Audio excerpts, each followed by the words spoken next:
Welcome friends. आज हम पढ़ेंगे मैट्रिक्स। मैं हेडिंग डाल देता हूँ मैट्रिक्स। मैट्रिक्स।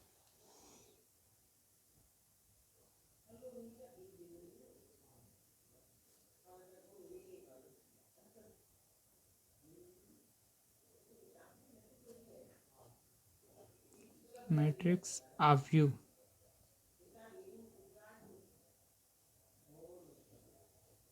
ओके, मैं आपको इसका ब्रीफ इंट्रोडक्शन दे देता हूँ। इंट्रोडक्शन तो क्या, इसका बेसिक समझा देता हूँ पहले। ऑफ व्यू किसे कहते हैं? ऑफ व्यू ना नंबर्स को पंक्ति तथा स्तंभों के रूप में व्यवस्थित करने को हम ऑफ व्यू कहते हैं। जैसे कोई नंबर ले लेते हैं हम 1 2 5 7 9 10 11 5 6 है ना, 3 3 6 9 या। अब हम इन्हें पंक्तियों तथा स्तंभों के रूप में व्यवस्थित करते हैं। पहले तो हमने मैट्रिक्स बना दी, ये बॉक्स बना दिया।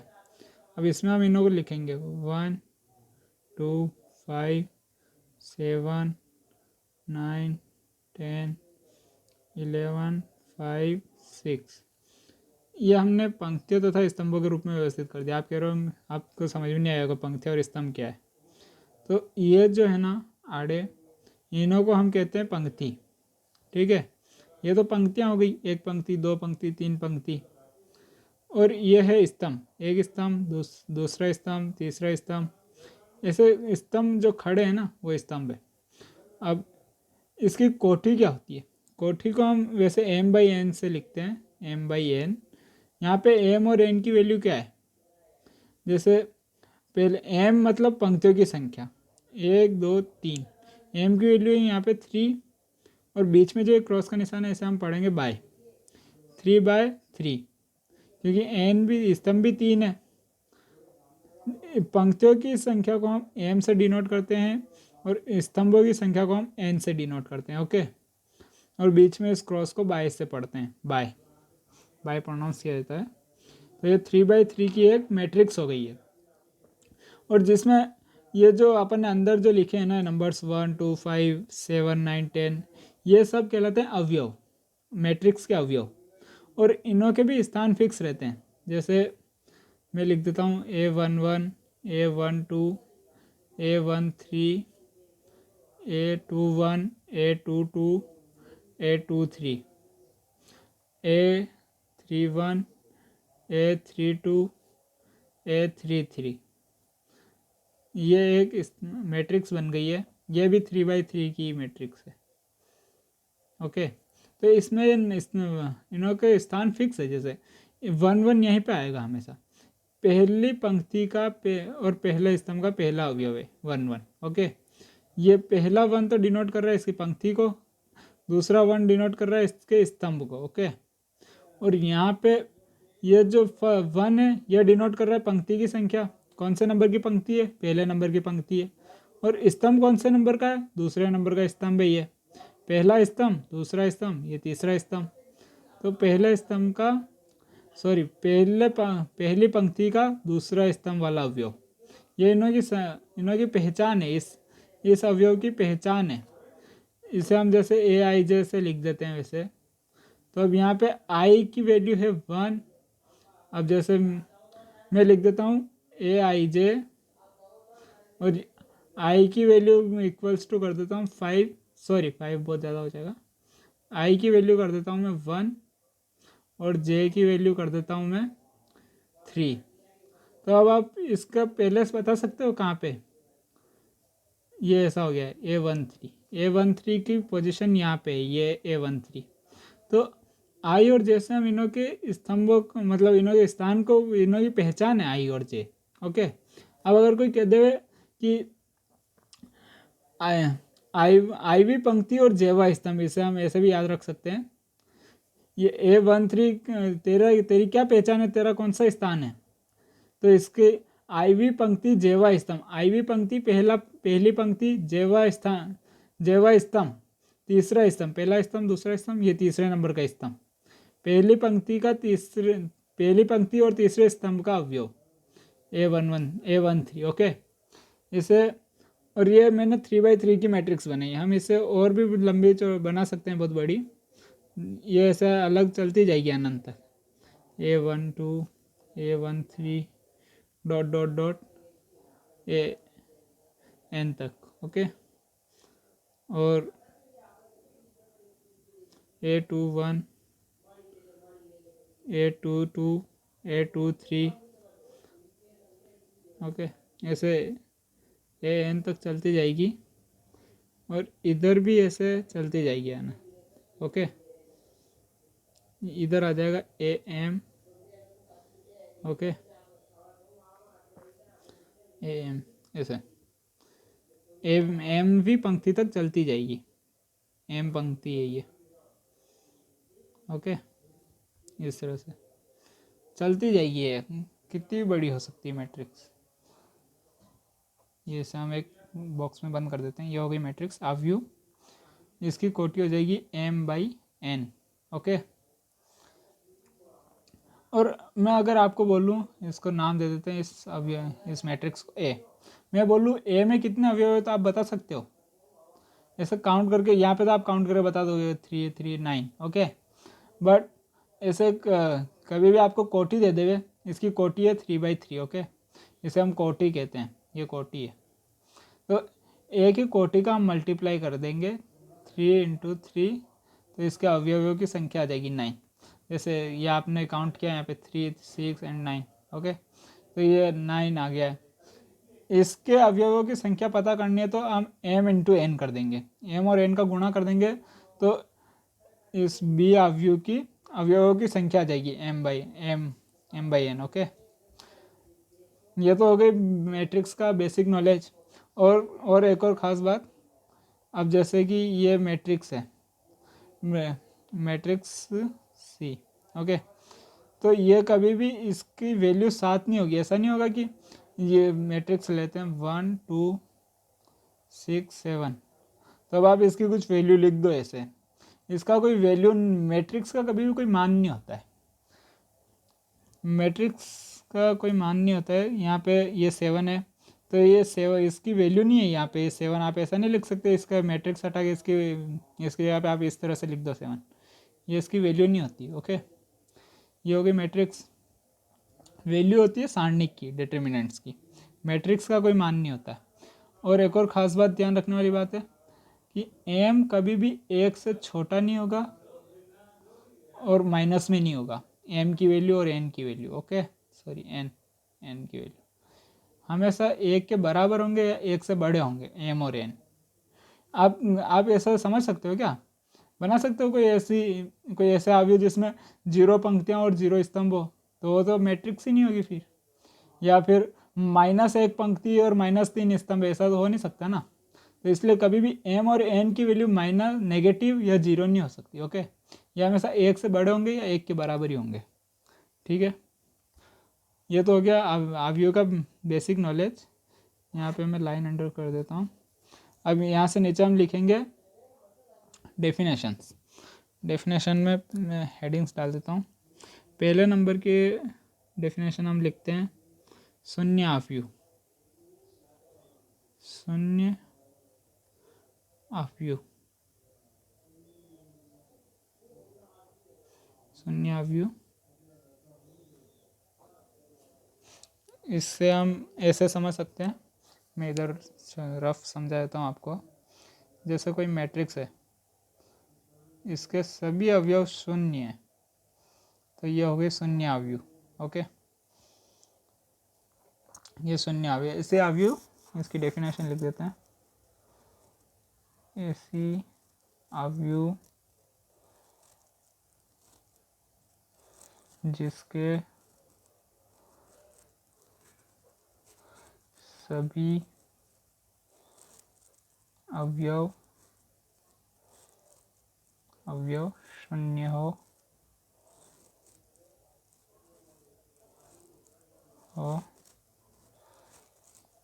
सभी अवयव शून्य हो। शून्य अवयव कहलाती है।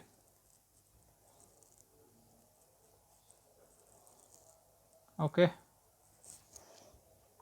ये हो गए शून्य अवयव की डेफिनेशन। और समझ गए आप, शून्य अवयव जिसके सभी अवयव शून्य हो। अब हम दूसरे नंबर पर लिखते हैं डेफिनेशन पंक्ति अवयव।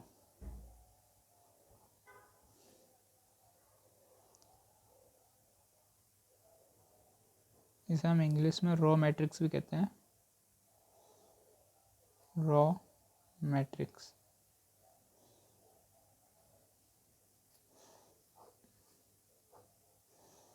इसकी डेफिनेशन लिखते हैं। मैं आपको पहले समझा देता हूँ। पंक्ति अवयव ऐसे अवयव जिसमें पंक्ति की संख्या तो एक ही होगी, 1 2 3 4, लेकिन स्तंभ कितने भी हो सकते हैं। देखो पंक्ति तो केवल एक है, स्तंभ 1 2 3 4, 4 स्तंभ है। तो इसकी हम कोटि लिखे अगर, तो 1/4, 1/4 हो जाएगी। ओके, जैसे 1/4 का अवयव, ये एक पंक्ति अवयव है। ठीक है, इसके हम डेफिनेशन लिख देते हैं। ऐसी अवयव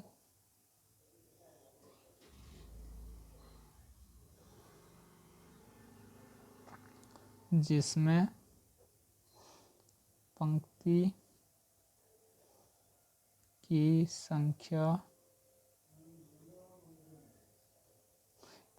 संख्या एक हो, उसे हम पंक्ति अवयव कहते हैं। पंक्ति अवयव कहते हैं। ओके, अब मेरी हैंड राइटिंग पे मत जाना। मैथ्स वाले वैसे सॉरी, हाँ मैथ्स वाले नहीं, सभी को नहीं कह सकता मैं। मैथ्स में भी बच्चों की हैंड राइटिंग अच्छी होती है, मेरी हैंड राइटिंग बेकार है। यहाँ पे लिखेंगे हम स्तंभ अवयव, स्तंभ अवयव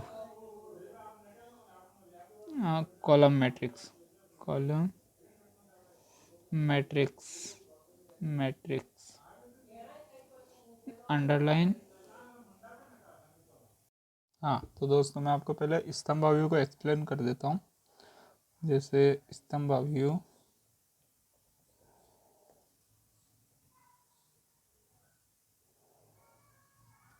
ये कोई एक अवयव है। स्तंभ अवयव, उसमें स्तंभ एक ही होगा, फिक्स है, स्तंभ की संख्या एक ही होगी। यहाँ पे जाएगा 4/1, क्योंकि यहाँ पे रो की जो पंक्तियाँ उनकी संख्या 4 है, इसलिए 4 तो 4 पंक्तियाँ हो गई, और एक स्तंभ है, इसलिए यहाँ पे अपन ने 4/1 कोटि का ये काफ़ी हो गया। इसकी डेफिनेशन लिखते हैं अपन। ऐसी अवयव जिसमें स्तंभों की संख्या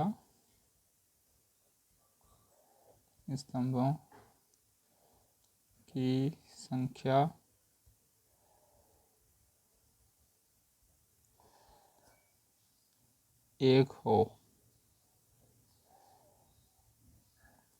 उसे हम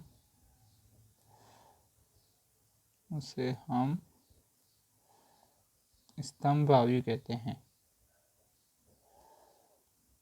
अवयव कहते हैं। ओके, अब आगे बढ़ते हैं नेक्स्ट डेफिनेशन की तरफ। नंबर 4 पे आती है वर्ग अवयव। वर्ग अवयव, ओके, इसे हम स्क्वायर मैट्रिक्स भी कहते हैं। स्क्वायर मैट्रिक्स,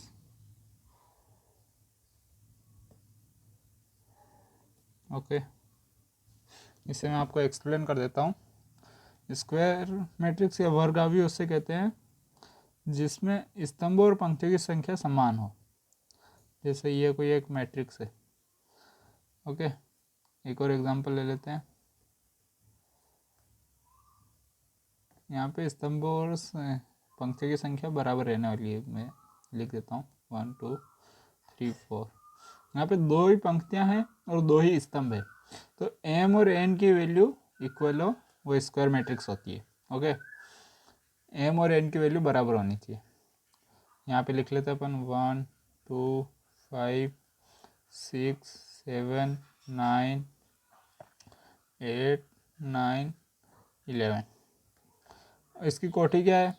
3 पंक्तियाँ हैं तो पहले 3, और स्तंभ भी 3 है तो 3/3, 3/3 की ये एक स्क्वायर मैट्रिक्स है जहाँ पे m और n की वैल्यू बराबर है। यहाँ पे m की वैल्यू भी 3 है और n की वैल्यू भी 3 है, दोनों इक्वल है ना। ओके, अब इसकी डेफिनेशन लिख लेते हैं। स्क्वायर मैट्रिक्स ऐसी आव्यूह जिसमें पंक्ति तथा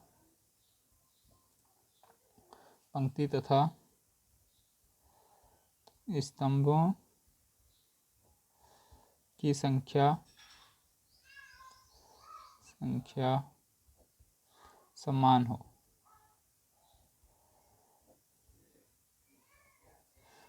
उसे हम वर्ग आव्यूह कहते हैं। वर्ग आव्यूह कहते हैं। ओके, सिंपल है। अब हम 5th डेफिनेशन की तरफ बढ़ते हैं, जिसे कहते हैं विकर्ण आव्यूह। विकर्ण आव्यूह, विकर्ण आव्यूह, इसे हम इंग्लिश में डायगोनल मैट्रिक्स भी कहते हैं। Diagonal matrix. ओके, ये मैं आपको पहले एक्सप्लेन कर देता हूँ। ये यहाँ पे पहले बॉर्डर बनाने दो मेरे को।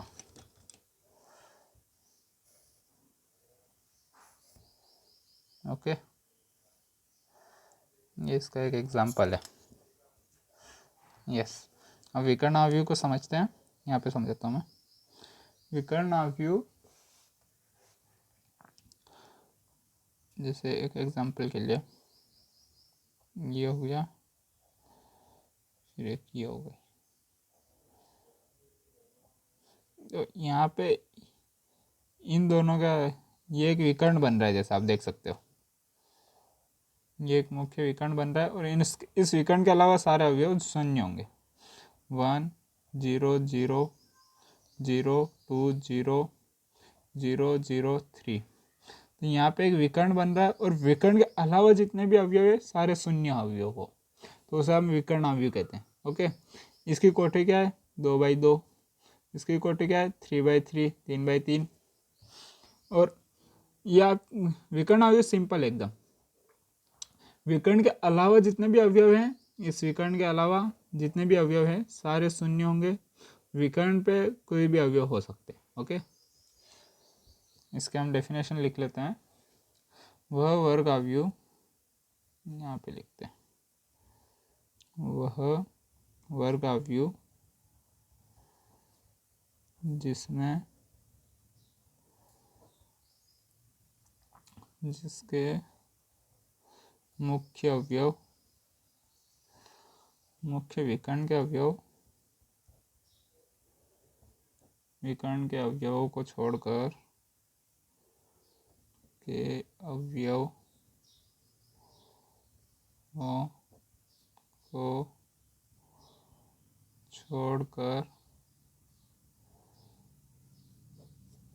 सभी अवयव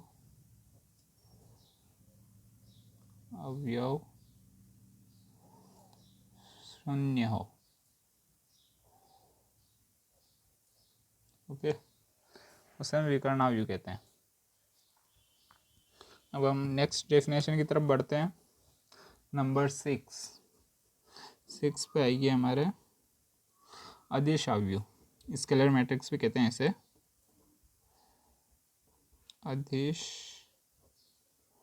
आव्यूह, जिसे इंग्लिश में स्केलर मैट्रिक्स कहते हैं।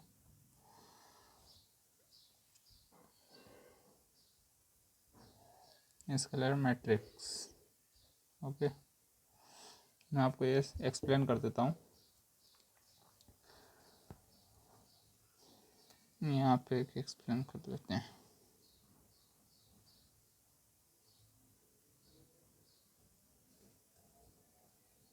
एक एग्जांपल यहाँ पे हो जाएगा।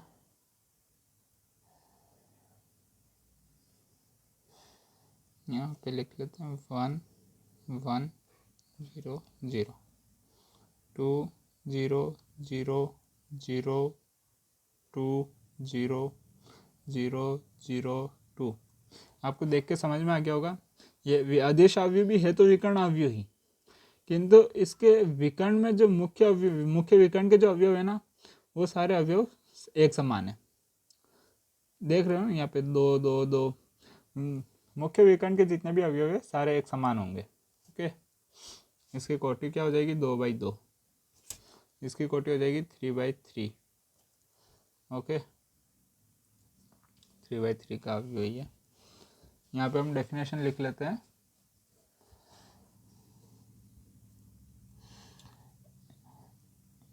एक विकर्ण अवयव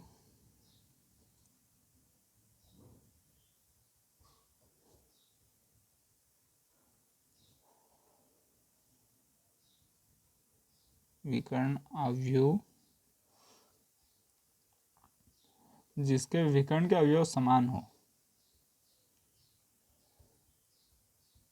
जिसके विकर्ण के अवयव समान हो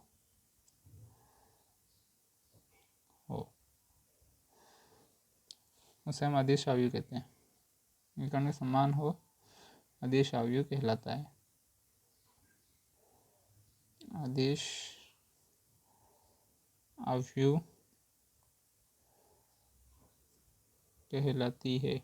कहलाता है। ओके, हम आगे बढ़ते हैं नेक्स्ट डेफिनेशन की तरफ।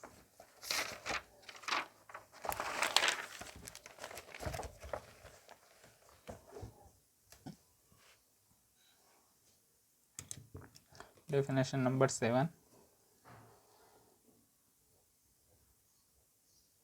ये हो जाएगी इकाई अवयव। इकाई अवयव,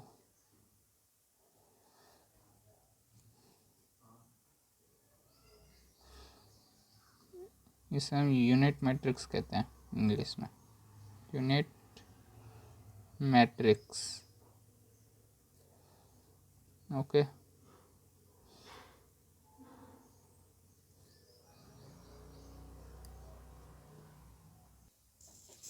हाँ तो दोस्तों मैं पहले आपको इकाई अवयव एक्सप्लेन कर देता हूँ। इकाई अवयव, इसके आपको इस वर्ड से समझ में आ रहा होगा इकाई अवयव किसे कहते हैं। मैं ये बना देता हूँ, आप और समझ जाओगे। ये एग्जांपल्स देख के तो और समझ में आ गया होगा आपको इकाई अवयव किसे कहते हैं।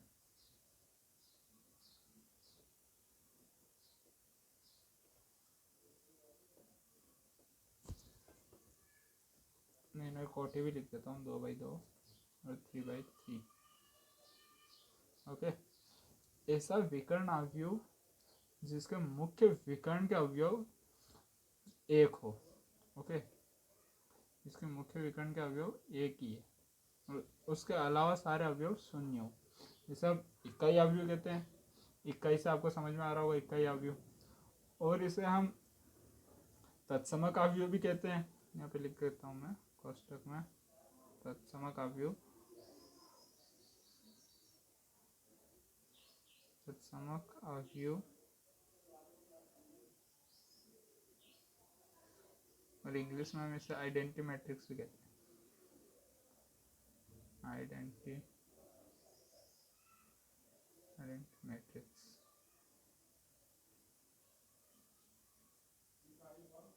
Okay, identity matrix. और इसे हम आई से रिप्रेजेंट करते हैं।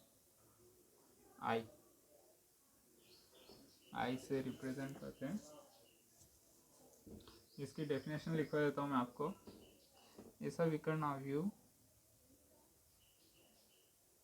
ऐसा विकर्णावयव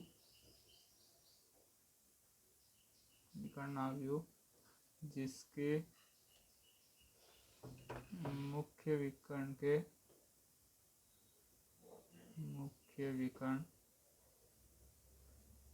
सभी अवयव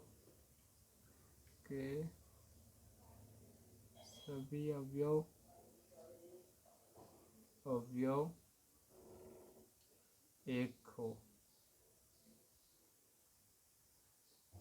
उसे हम इकाई अवयव कहते हैं। इकाई अवयव कहते हैं। ओके, हम नेक्स्ट की तरफ बढ़ते हैं। ऊपरी त्रिभुजीय अवयव। ऊपरी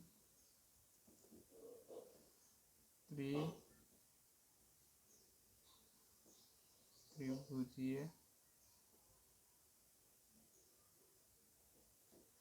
अवयव, ये आपको नाम से समझ में आ रहा होगा। इसको इंग्लिश में हम अपर ट्रायंगुलर मैट्रिक्स कहते हैं। अपर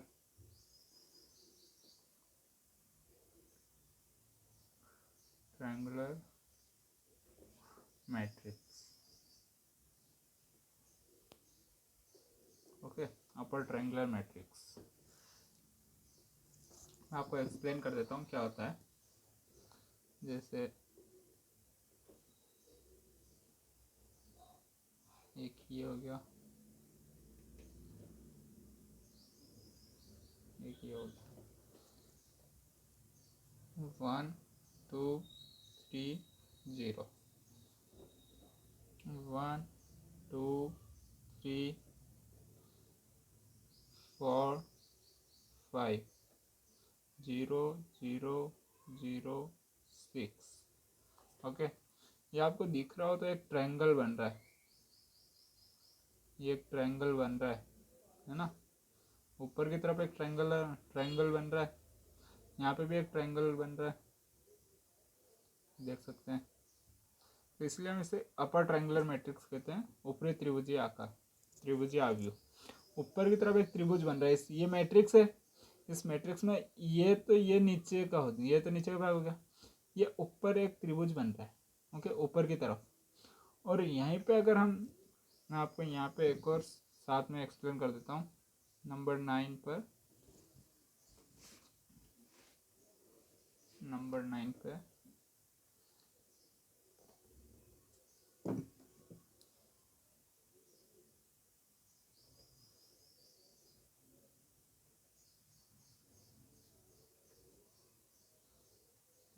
1 2 3 0। ओके, ये गलत बन गई। ओके, इसे कैंसिल करो। यहाँ पे 1 2 3 0, 1 2 3 4 5 6 0 0 0। तो ये आप देख सकते हो नीचे एक ट्रायंगल बन रहा है। तो ये हो जाएगी निम्न त्रिभुजीय अवयव, लोअर ट्रायंगुलर मैट्रिक्स। और ये हो जाएगी अपर ट्रायंगुलर मैट्रिक्स। ओके, ये एक अपर ट्रायंगुलर मैट्रिक्स है जिसमें ऊपर की तरफ अवयव बन रहा है, और ये एक लोअर ट्रायंगुलर मैट्रिक्स है, निम्न त्रिभुजीय अवयव, जिसमें नीचे की तरफ एक त्रिभुज बन रहा है। देख सकते हो ना, यहाँ पे भी एक त्रिभुज बन रहा है। ये नीचे की तरफ एक त्रिभुज बन गया है। ओके, तो ये एक निम्न त्रिभुज अवयव है, और ये अपर ट्रायंगुलर मैट्रिक्स, ऊपरी त्रिभुज अवयव। ओके, अब हम इनकी डेफिनेशंस लिख लेते हैं। ऐसा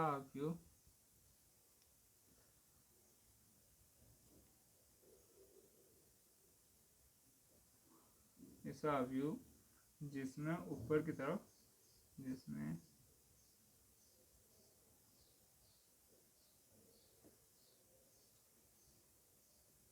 ऊपर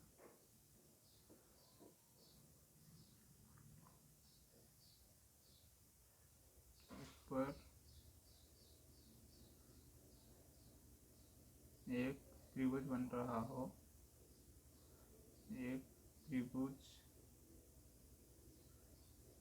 रहा हो,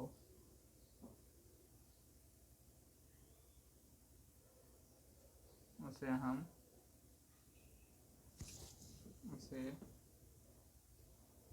हम ऊपरी त्रिभुजीय आव्यूह कहते हैं। त्रिभुजीय आव्यूह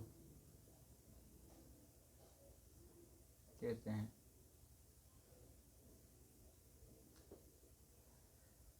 ओके, अब इसकी भी डेफिनेशन लिख लेते हैं अपन। यहाँ पे एक सेकंड में पहले हेडिंग डाल देता हूँ। निम्न त्रिभुजीय आव्यूह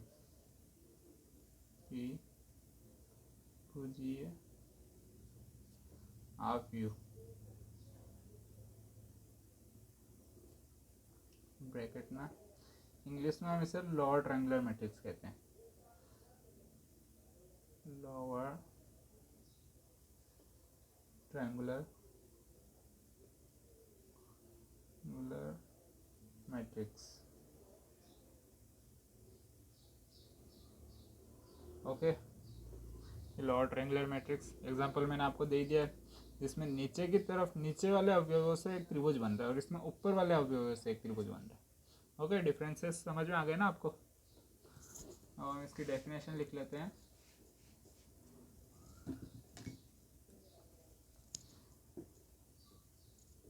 ऐसा अवयव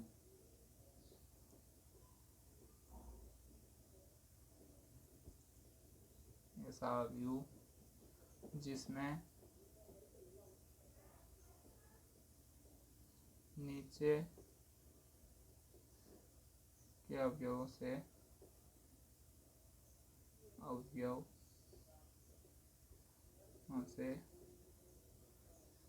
एक त्रिभुज बन रहा हो, उसे हम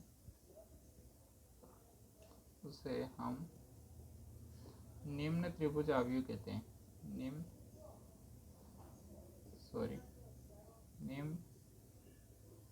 त्रिभुजीय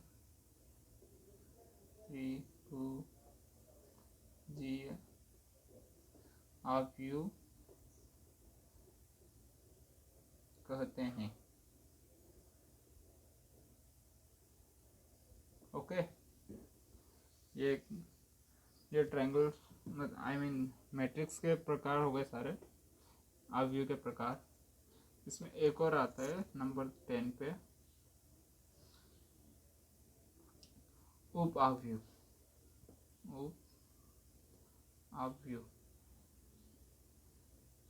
ओके, इसे इंग्लिश में हम सब मैट्रिक्स भी कहते हैं।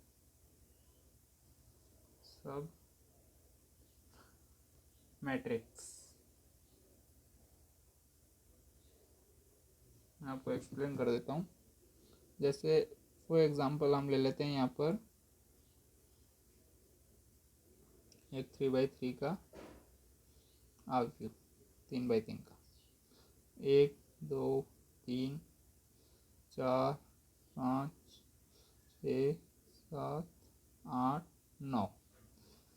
अब अगर आपको कोई कहता है कि इसका एक नहीं, वैसे काफ़ी सारे सब मैट्रिक्स बन सकते हैं। इसके सब मैट्रिक्स बनाता हूँ मैं। सब मैट्रिक्स इसका एक 2x2 का बना देता हूँ। 1 2 4 5, ये इसका एक सब मैट्रिक्स बन गया। ये और ये, इस चीज़ को मिला के एक सब मैट्रिक्स बन गया। ऐसे कि बहुत सारे बन सकते हैं, ये और ये एक सब मैट्रिक्स, ये एक 2x2 का सब मैट्रिक्स, ये सब मैट्रिक्स बन गए। ऐसे ऐसे इसका ये 2x2 का हो गया, इसका 1x1 का भी एक सब मैट्रिक्स बन सकता है, ये 1 हो गया। ये एक अपने आप में एक सब मैट्रिक्स है, उपावयु, ये 2, ये सब उपावयु हैं। ये 1x1 के, 1x1, 1x1 के इसमें 9 अवयव हैं, और 2x2 के इसमें 1 2 3 4 अवयव हैं। ओके, 3x3 की मैट्रिक्स से हम कि इतने उपावयव बना सकते हैं। ओके, सब मैट्रिक्स उपावयव। मैं आपको इसकी डेफिनेशन लिखवा देता हूँ। ऐसा अवयव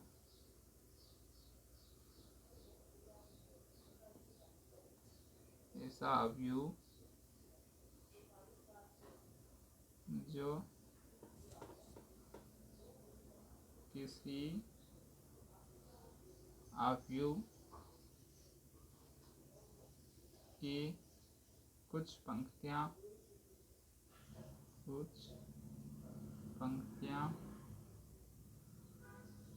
व स्तंभ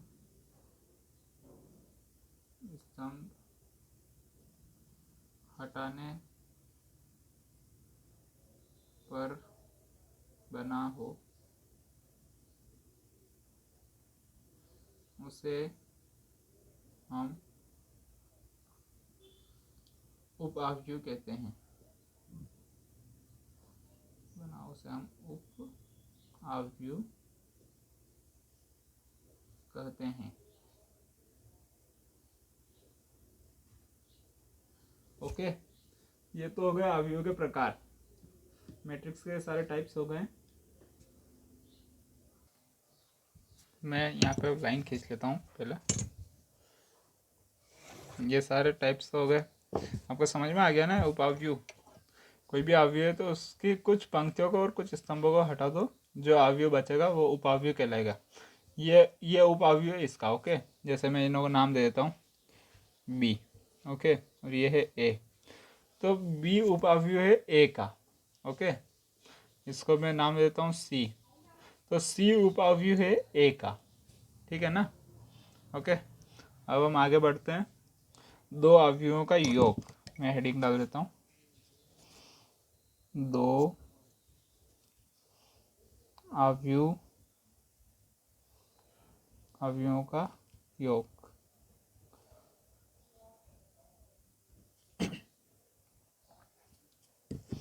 दो अवयवों का योग कैसे करते हैं, जैसे मैं एग्जांपल दे देता हूँ। a इक्वल्स टू 1 2 3 4, ये एक मैट्रिक्स हो गई 2x2 की।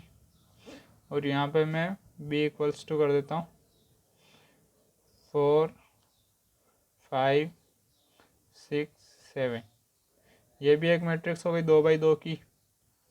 ठीक है ना। अब हमको a प्लस बी करना है, a प्लस बी करना है, तो सबसे पहले तो हम इन्हों की कोटि को चेक करेंगे। इन्हों की कोटि क्या है, इन्हों की कोटि अगर समान है, बराबर है, 2x2 इक्वल्स टू 2x2 है, तो इनों का योग होगा, अन्यथा इनों का योग नहीं हो सकता है। ओके, अब यहाँ पे हम देख सकते हैं इनों की कोटि समान है, बराबर है, तो इनों का योग करते हैं। जैसे ये, अब खास बात एक और ध्यान रखनी, एक के साथ में केवल 4 जुड़ेगा, इस अवयव के साथ ये वाला अवयव जुड़ेगा, इस वाले के साथ ये वाला जुड़ेगा, 2 के साथ 5 जुड़ेगा, और 3 के साथ 6 जुड़ेगा। जो अवयव है उसके साथ सी के बराबर का जुड़ेगा। ओके, इसे हम यहाँ पे मैं एक और एग्जांपल के साथ समझा देता हूँ आपको। A11 A12 A21 A22 plus यहाँ पे A11, यहाँ पे 1 ओके, A12 A21 A22, तो इन्हों को, हाँ, तो अब इन्हों को अगर ऐड करना है, जोड़ना है, तो यहाँ पे मैं एक अवयव बनाता हूँ। A11 के साथ में 11 को ही जोड़ेंगे अपन, और A12 के साथ में 12 को ही जोड़ेंगे, 21 के साथ 21 को ही जोड़ेंगे। ओके, इनों का A11 प्लस A11 हो जाएगा, यहाँ पे A12 प्लस A12 हो जाएगा। समझ गए ना आप? तो अब यहाँ पे ऊपर इनको ऐड करते हैं, A प्लस भी करते हैं अपन। 1 प्लस 4, यहाँ पे 2 प्लस 5, 2 प्लस 5, 3 प्लस 6, समझ गए ना, 4 प्लस 7। ओके, अब हम आगे बढ़ते हैं, इन्हों को ऐड करके लिख देते हैं। 1 प्लस 4 इज 5, 5 हो जाएगा। 2 और 5 7 हो जाएंगे। 3 और 6 9 हो जाएंगे। 4 और 7 11 हो जाएंगे। ओके, ये वापस से मैट्रिक्स बन गई एक 2x2 की। 2x2 की मैट्रिक्स को अपन ने जोड़ा, 2x2 की मैट्रिक्स को जोड़ा अपन ने, अवयवों को जोड़ा, तो हमारी जो आंसर आया, आंसर वाली मैट्रिक्स भी 2x2 की है। ओके, जो परिणाम स्वरूप जो अवयव में प्राप्त हुई है उसकी कोटि भी 2x2 ही है। समझ गए ना? ये तो हो गया योग। अब हम और आगे बढ़ते हैं, अब हम करते हैं बाकी माइनस। ओके, मैं हेडिंग डाल देता हूँ, दो अवयवों का, दो अवयव की बाकी minus subtraction. Okay, minus subtraction में बाकी में भी यही सेम कॉन्सेप्ट लगेगा, जैसे a इक्वल्स टू 3। हाँ, तो फ्रेंड्स अपन दो अवयवों की बाकी पढ़ रहे थे, है ना।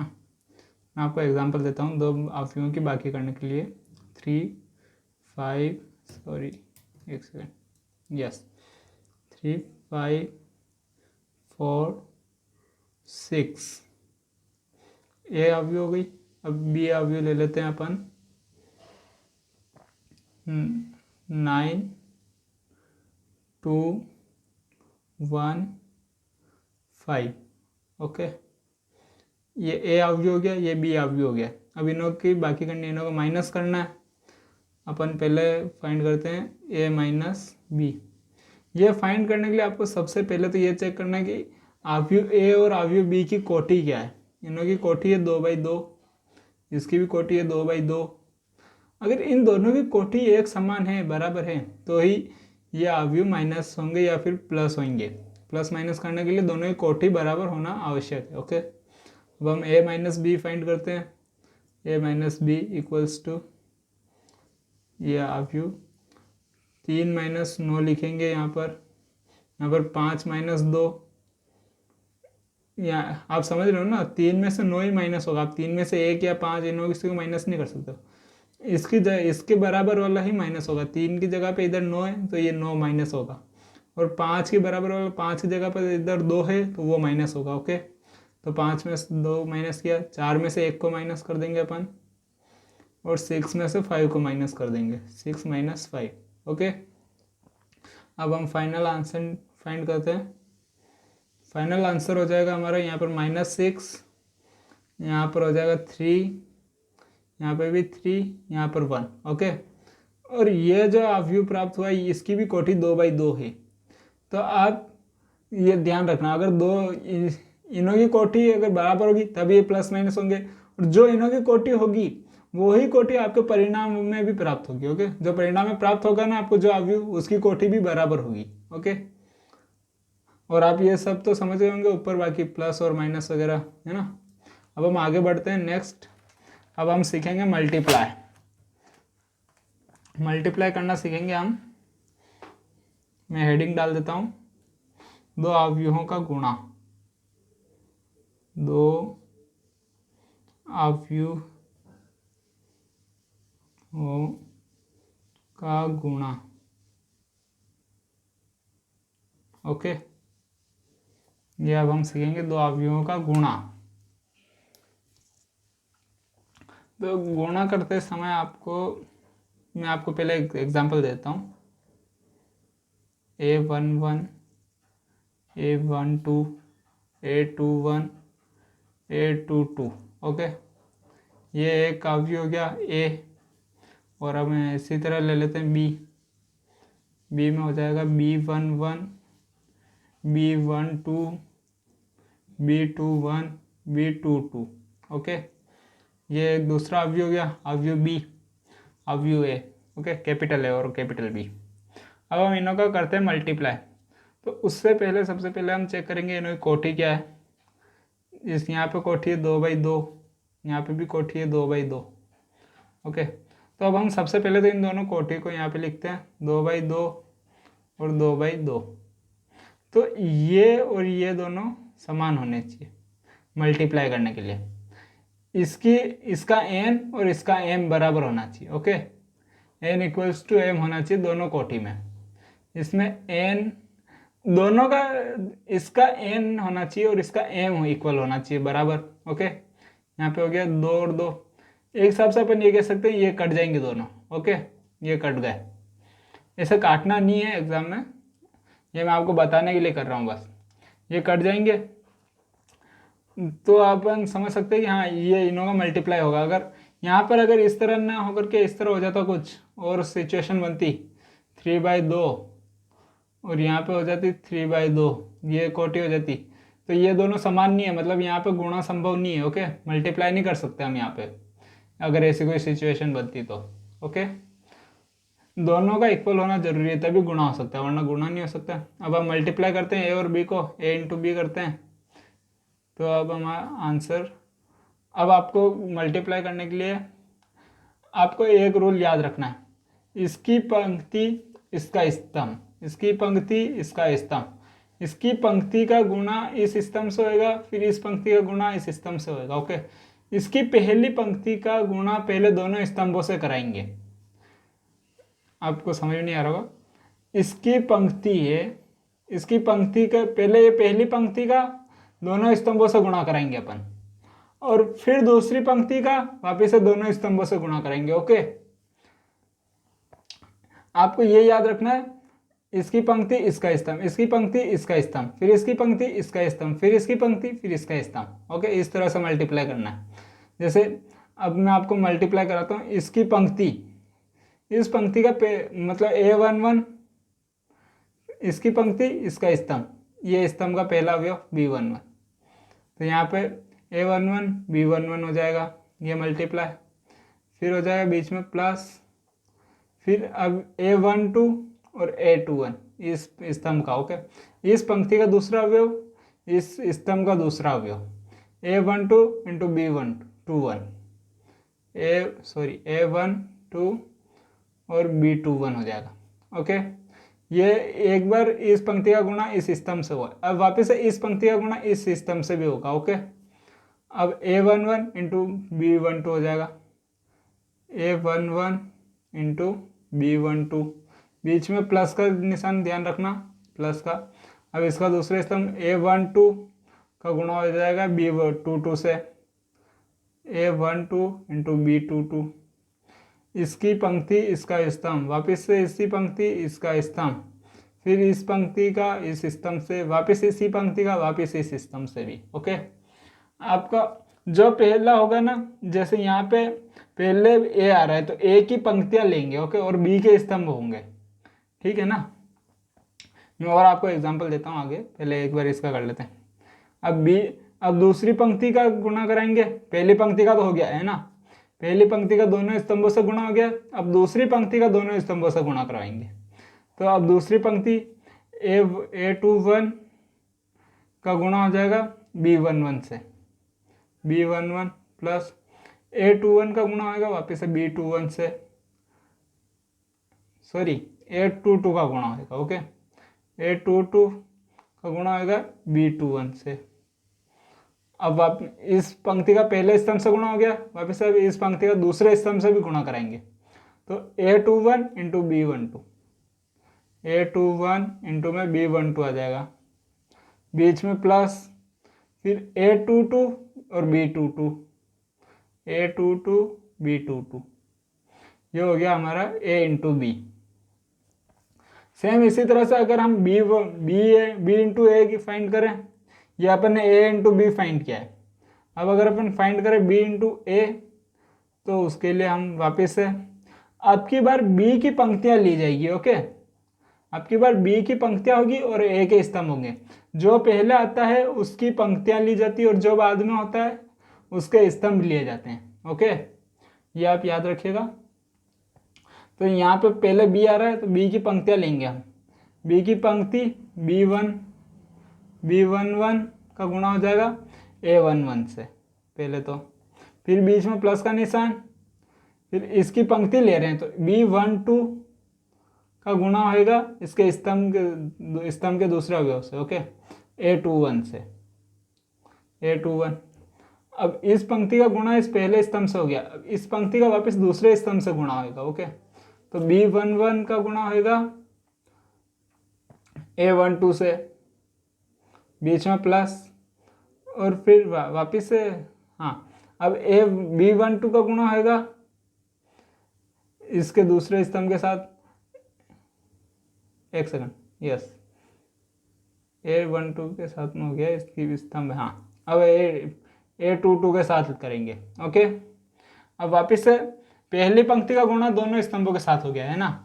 अब दूसरी पंक्ति का गुणा कराएंगे दोनों स्तंभों के साथ वापिस से। अब दूसरी पंक्ति लेंगे B21 का गुणा होगा A11 से, बीच में प्लस, फिर B22 का गुणा कराएंगे अपन A21 से। अब इस पंक्ति का इस स्तंभ से तो गुणा हो गया, इस पंक्ति का इस स्तंभ से भी गुणा करवाएंगे। ओके, तो B21 का गुणा करवाते हैं, B21 इंटू हो जाएगा A12।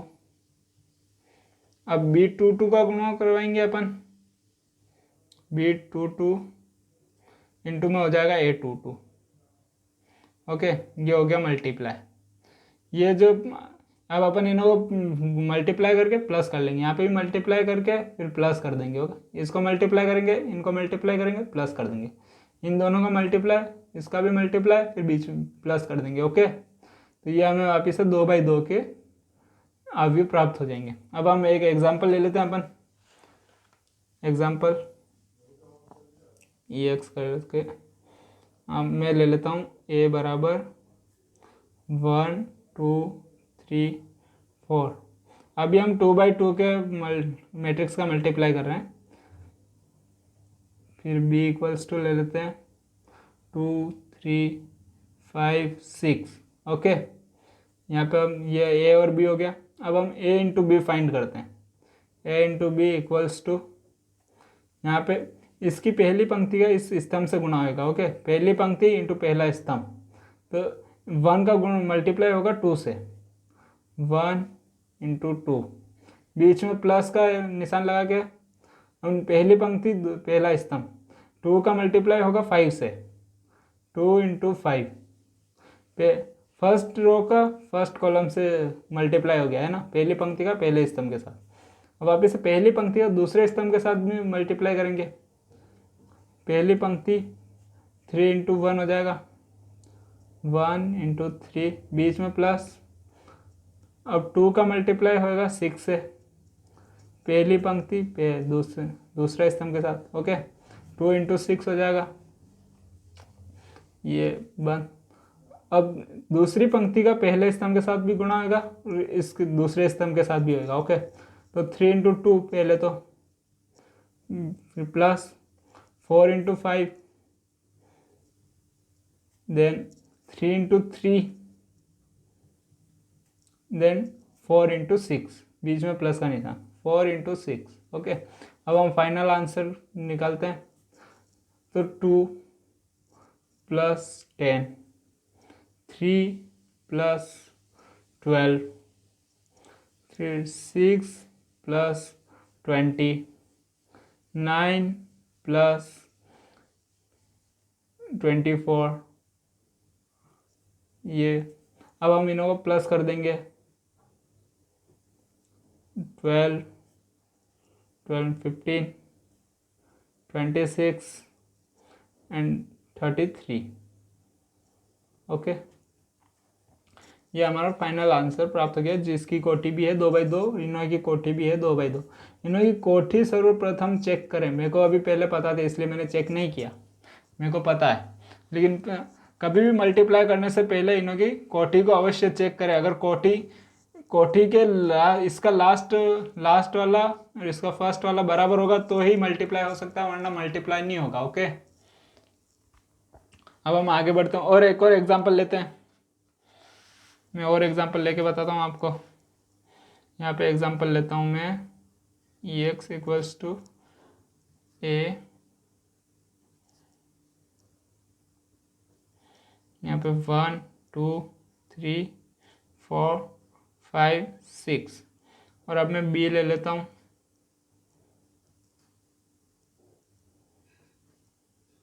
1 2 3 4 5 6। अब यहाँ पे आपको सबसे पहले कोटि चेक करनी है। इसकी कोटि क्या है? 3/2। इसकी कोटि क्या है? 2/3। अब हम इन दोनों की कोटि चेक करेंगे, मल्टीप्लाई हो सकते हैं नहीं हो सकते। अभी हमें a इंटू बी फाइंड करना है। a इंटू बी के लिए पहले a की कोटि लिखेंगे 3/2, फिर b की कोटि लिखेंगे 2/3। तो हम इसका लास्ट वाला और इसका फर्स्ट वाला दोनों बराबर है या नहीं है? बराबर है। इस एक हिसाब से अपन ऐसे समझ सकते हैं, ए ने दोस्ती के हाथ बढ़ाए 2 और बी ने भी कितना हाथ बढ़ाए? दोस्ती के 2। दोनों के दोस्ती के हाथ बराबर बराबर बढ़ाएं तो ये दोस्ती हो सकती है। ओके, वरना नहीं हो सकती है। इसे ऐसा समझ सकते हैं, ये दो, या फिर इन्हें 2 को आप यूँ भी कह सकते हो, ये 2 से 2 कैंसिल हो गया। ऐसा लिखना नहीं एग्जाम में, वरना अगर आपके नंबर कट जाएंगे, ऐसे काट दोगे ऐसे, तो ऐसा काटना नहीं। ओके, मैं आपको यहाँ पे बताने के लिए काट रहा हूँ, वरना ऐसे काटना नहीं। अब हम a इंटू बी फाइंड करते हैं। a इंटू बी के लिए सबसे पहले मैट्रिक्स, इसकी पहली पंक्ति पहला स्तंभ, पहली पंक्ति दूसरा स्तंभ, पहली पंक्ति तीसरा स्तंभ। ओके, इस तरह से होएगा मल्टीप्लाई। पहली पंक्ति का पहला अवयव 1 का मल्टीप्लाई करवाएंगे 1 से, 1 इंटू 1। फिर 2 का मल्टीप्लाई करेंगे 4 से, बीच में प्लस 2 इंटू 4। ओके, एंड पहली पंक्ति दूसरा स्तंभ, 1 का मल्टीप्लाई होगा 2 से, 1 इंटू 2, बीच में प्लस 2 का मल्टीप्लाई होगा 5 से, 2 इंटू 5। ओके, 1 का मल्टीप्लाई होगा 3 से, 1 इंटू 3, बीच में प्लस 2 इंटू 6। पहली पंक्ति पहला स्तंभ, पहली पंक्ति दूसरा स्तंभ, पहली पंक्ति तीसरा स्तंभ। ओके, इस तरह से। अब हम दूसरी पंक्ति का मल्टीप्लाई करवाएंगे। दूसरी पंक्ति पहला स्तंभ, दूसरी पंक्ति दूसरा स्तंभ, दूसरी पंक्ति तीसरा स्तंभ। ओके, इस तरह से होगा मल्टीप्लाई। तो दूसरी पंक्ति का पहले स्तंभ से मल्टीप्लाई कराते हैं, 3 इंटू 1 और 4 इंटू 4, बीच में प्लस 4 इंटू 4। ओके, अब हम दूसरी पंक्ति दूसरे स्तंभ के साथ गुणा करवाते हैं, 3 इंटू 2, बीच में प्लस, फिर 4 इंटू 5, ये 4 इंटू 5। ओके, अब हम दूसरी पंक्ति तीसरे स्तंभ के साथ गुणा कराते हैं, तो 3 इंटू 3, 3 इंटू 3, बीच में प्लस 4 इंटू 6। ओके, यहाँ तक हो गया। दूसरी पंक्ति का भी मल्टीप्लाई हो गया। अब हम तीसरी पंक्ति का मल्टीप्लाई कराएंगे। ओके, तीसरी पंक्ति का पहले स्तंभ के साथ करवाएंगे, फिर तीसरी पंक्ति का दूसरे स्तंभ के साथ मल्टीप्लाई होगा, फिर तीसरी पंक्ति का तीसरे स्तंभ के साथ भी मल्टीप्लाई होगा। ओके, तो अब हम यहाँ पे मल्टीप्लाई कराते हैं तीसरी पंक्ति का पहले स्तंभ के साथ, तो 5 इंटू 1 लिखेंगे, 5 इंटू 1 प्लस 6 इंटू 4, फिर 5 इंटू, अब तीसरी पंक्ति का दूसरे स्तंभ के साथ गुणा होने जा रहा है। ओके, तो 5 इंटू 2, बीच में प्लस 6 इंटू 5। अब तीसरी पंक्ति का तीसरे स्तंभ के साथ मल्टीप्लाई होगा, तो 3 into 5, 5 into 3 plus 6 into 6। Okay, ये इसे मैं बड़ा कर देता हूँ, मैंने पहले छोटा कर दिया था। ओके, तो अब आपको दिख रही है कि ये अवयव 3/3 की बन रही है। जैसे कि यहाँ पे 2 से 2 चला गया, बचा क्या हुआ? 3 से 3/3 था। ओके, तो आप ऐसे समझ सकते हो, कभी भी किसी का मल्टीप्लाई करवाना है तो इसका लास्ट और इसका फर्स्ट वाला कट जाएगा, जो बचेगा वही हमारे लास्ट परिणाम के अवयव की कोटि होगी। ओके, अब हम इन दोनों का मल्टीप्लाई करके फाइनल आंसर फाइंड करते हैं। पहले मैं इनों का मल्टीप्लाई कर लेता हूँ।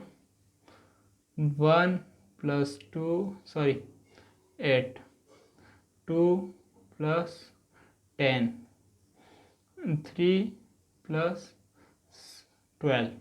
ओके, ये मैट्रिक्स बन 3 + 16, 6 + 20, 9 + 24, 5 + 24, 10 + 30, 15 + 36। ओके, अब हम इनों को ऐड करके वापस से अपना फाइनल आंसर ले आते हैं। 8 और 9 हो जाएगा, यहाँ पे हो जाएगा 12, यहाँ पे हो जाएगा 15, यहाँ पे हो जाएगा 19, यहाँ पे हो जाएगा 26, यहाँ पे हो जाएगा 33, यहाँ पे हो जाएगा 29, यहाँ पे हो जाएगा 40 और यहाँ पे हो जाएगा 36 एंड 41 51। ओके, ये हमारा फाइनल आंसर आ गया है दो मैट्रिक्स का मल्टीप्लाई करने पे। ये आ चुका है हमारा A × B final answer. Okay, तो ऐसा आप और प्रैक्टिस कीजिएगा। अब जितनी ज़्यादा प्रैक्टिस करोगे उतना अच्छे से आप भी सॉल्व कर पाओगे। ओके, तो आप मल्टीप्लाई तक तो सीख गए। मैं आपको आज के लिए होमवर्क दे देता हूँ, यहाँ पे HW डाल के आप इसको सॉल्व कीजिएगा और पहले तो चेक कीजिएगा कि ये हो सकता है या नहीं हो सकता है मल्टीप्लाई। ओके, होमवर्क में है A = पहले मैं आपको छोटा सवाल देता हूँ 6 5 9 8, B = 10 8 2 1। आप यहाँ पे A × B फाइंड करोगे। ओके, A × B फाइंड भी करोगे। हाँ, अब दूसरे पे मैं देता हूँ। दूसरे में आपको चेक करना है मल्टीप्लाई हो सकता है या नहीं हो सकता है। Okay, A = 3 2 1 4, B = 1 2 3 5 6 7 9 8 7। अब आप इन दोनों को चेक करना है कि ये A × B हो सकता है या नहीं हो सकता है, और हो सकता है तो आप A × B निकाल के लाएंगे। ओके, इसमें भी आपको पहले चेक करना है A × B मल्टीप्लाई हो सकता है या नहीं हो सकता है, और अगर हो सकता है तो आप उनको मल्टीप्लाई करके लाना है। ओके, ये आपका आज का होमवर्क रहेगा। और नेक्स्ट क्लास के लिए मैथमेटिक्स चैनल को सब्सक्राइब करें, और आपको ये नोट्स चाहिए तो टेलीग्राम चैनल पे मिल जाएंगे। अपने टेलीग्राम चैनल का लिंक मैं डिस्क्रिप्शन में दे दूंगा आपको, और आप वैसे जाके मैन्युअली भी सर्च कर सकते हैं मैथमेटिक्स टेलीग्राम पे। ओके, आज की क्लास को यहीं पे ख़त्म करते हैं। और अगर क्लास पसंद आई, आपको समझ में आया है तो वीडियो को लाइक करना, क्लास को चैनल को सब्सक्राइब करना और अपने सारे दोस्तों के साथ शेयर करना अपने क्लास में सभी को,